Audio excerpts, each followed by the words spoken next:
নমস্কার, কেমন আছেন সবাই? সবাইকে ওয়েলকাম জানিয়ে আজকের ব্লগটা শুরু করছি।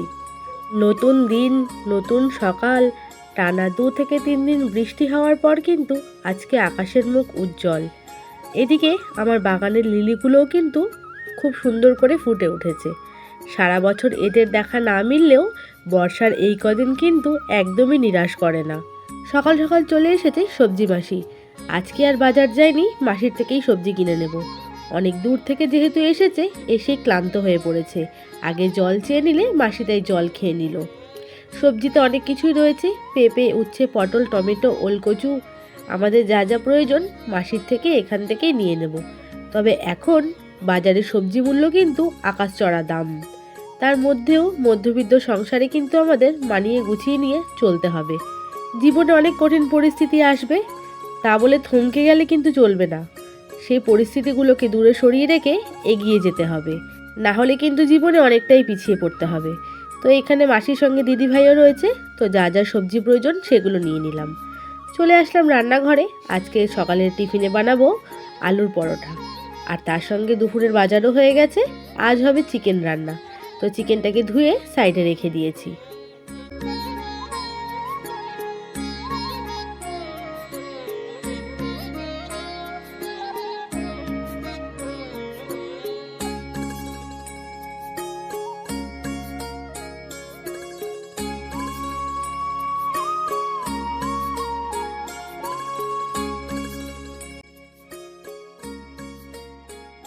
সকাল থেকে যেহেতু আকাশটা ঝলমলে ছিল, তাই ভাবলাম জামা কাপড় যেগুলো বাকি রয়েছে কেচে ধুয়ে মেলে দিই।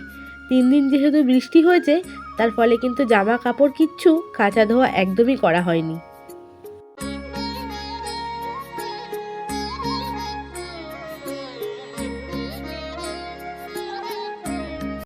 গাছে বেশ কয়েকটা লেবু পেকে গেছে, একদম হাতের নাগালে। টুপ করে পেরে নি লেবুগুলো, দুপুরবেলায় ভাত দিয়ে খেতে ভালো লাগবে। তবে নিরামিষের দিনে ডালের সঙ্গে লেবুটা কিন্তু ভালো লাগে।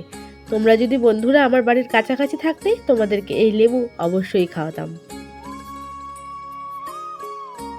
এই হলো আজকের প্রাপ্তি গাছেদের থেকে। চলো ঘরে চলে যাই। আলুগুলো সেদ্ধ হয়ে গেছে, চটপট আলুর পরোটার জন্য স্টাফিংটা তৈরি করে নেব। আলুর পরোটা কিন্তু অনেকে অনেক রকমভাবেই করে, আমি কেমনভাবে করি সেটাই তোমাদের দেখাবো। তবে আজকে কিন্তু কোনো মশলাপাতি ব্যবহার করব না, একদম সাধারণভাবেই করব।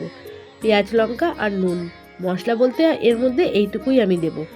আলুগুলোকে ভালো করে মাখিয়ে নিলাম, এরপর আটার মধ্যে ভরে নেব।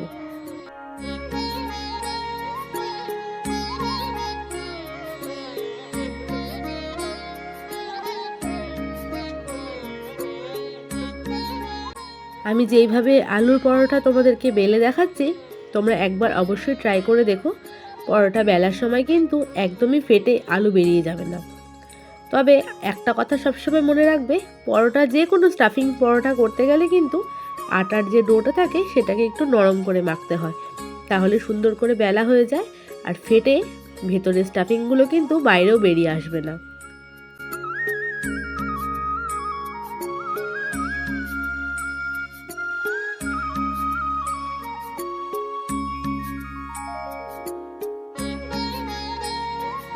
তো দেখো, আমার পরোটা কিন্তু বেলা হয়ে গেছে, আর ভেতর থেকে দেখেছো একটু আলু কিন্তু বেরিয়ে যায়নি। এরকমভাবে করলে তুমি যত ইচ্ছে আলুর পুর দাও না কেন, ভেতর থেকে একদমই বেরোবে না। তো এইভাবে বাকি পরোটাগুলো আমি বেলে নেব। বেশি পরোটা তবে করবো না, মাত্র 4টেই করব।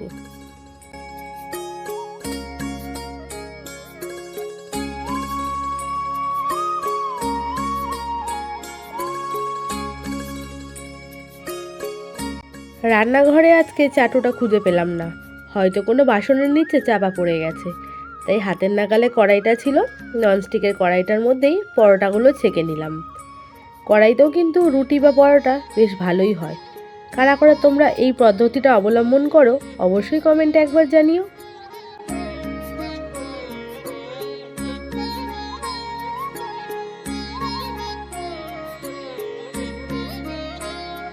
অল্প তেলে পরোটাগুলো সেঁকে নিলাম। তোমরা কিন্তু তেলের পরিবর্তে ঘিও ব্যবহার করতে পারো।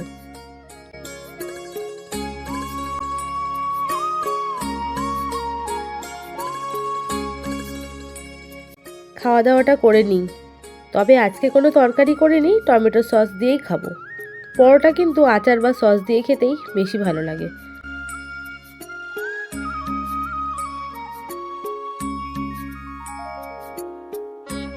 খেতে বসে পড়লাম। কাজ করতে করতে ঘড়ির কাঁটা কখন এগিয়ে গেছে সেই দিকে আর তাকাইনি। এদিকে তাড়াহুড়ো করছি আর ঘড়ি দেখছি। মেয়েকে তো স্কুলেও আনতে যেতে হবে।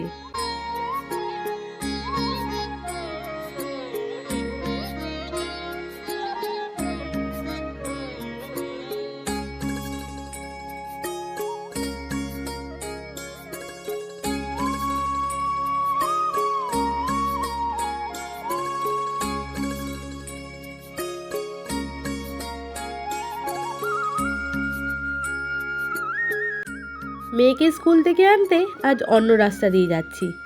এত সুন্দর প্রাকৃতিক দৃশ্য, এই রাস্তা দিয়ে না আসলে হয়তো আজ দেখাই হতো না। স্কুলে এসে দেখি ওর মা ওকে হাতে বেঁধে রেখেছে। না কেন বেঁধেছে? ক্লাসের ম্যাডাম ওর মাকে কমপ্লেন করেছে প্রচণ্ড দুষ্টুমি করে, তাই। এরকম করে বাচ্চাদেরকে মাঝে মধ্যে একটু শাস্তি কিন্তু দিতেই হয়।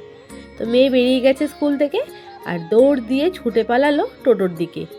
ছুটি হলে কিন্তু নিজের জায়গায় একটুও দাঁড়ায় না।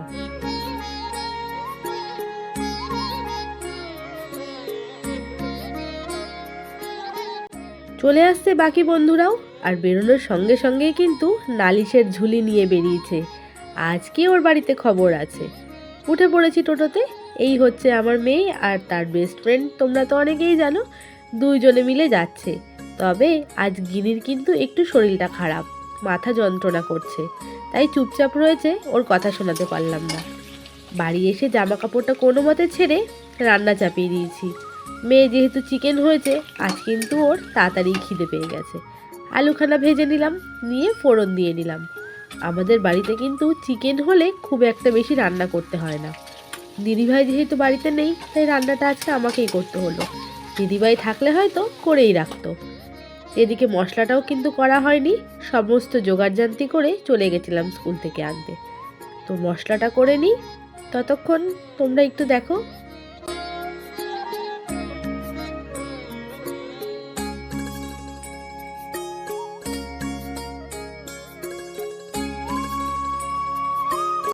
পেঁয়াজগুলো লাল লাল করে ভেজে নিয়েছি, এরপর মশলাগুলো দিয়ে দেবো। আজ কোনো চিকেনের রেসিপি তোমাদের সঙ্গে শেয়ার করব না। সবাই যেমন আমরা প্রত্যেক দিন সিম্পলভাবে রান্না করি, সেরকমভাবেই কিন্তু করছি। মাঝে মাঝে এই সাধারণ রান্নাও কিন্তু খেতে অসাধারণ লাগে। সবসময় ওই রিচ বা বেশি মশলা জাতীয় খাওয়ার একটুও ভালো লাগে না। মাঝে মধ্যে স্বাদ বদল করতে কিন্তু ঠিক আছে।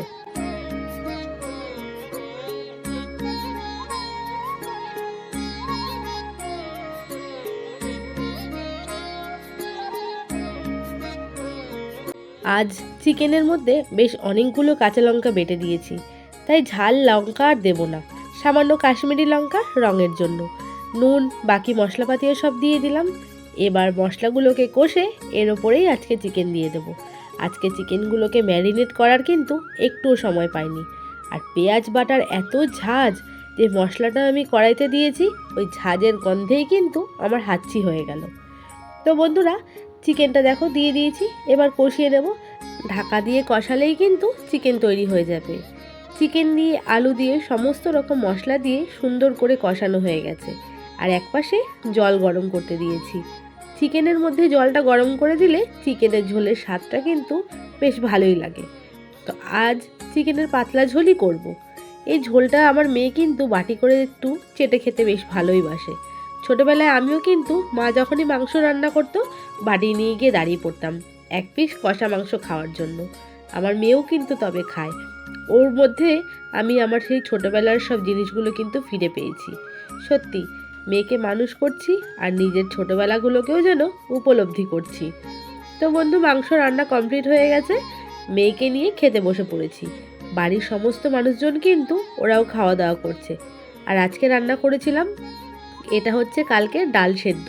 ডালটাকে শুকিয়ে নিয়েছি। ওলকচু ভাতে আর তার সঙ্গে চিকেন আর টমেটো আর পেঁয়াজ 2 টুকরো ছিল, সেটাও কিন্তু নিয়ে নিয়েছি। আর পাশে বসেই মেয়েও কিন্তু খাওয়া দাওয়া করছে। আজকে ডাল ফাল একদমই বেশি কিছু করিনি। বন্ধুরা, আমার সকাল থেকে দুপুর পর্যন্ত এইটুকু ব্লগই তোমাদের সঙ্গে আজ শেয়ার করলাম। তোমাদের সঙ্গে দেখা হবে পরের ব্লগে। কিছু ভালো লাগলে সাবস্ক্রাইব করে দিও।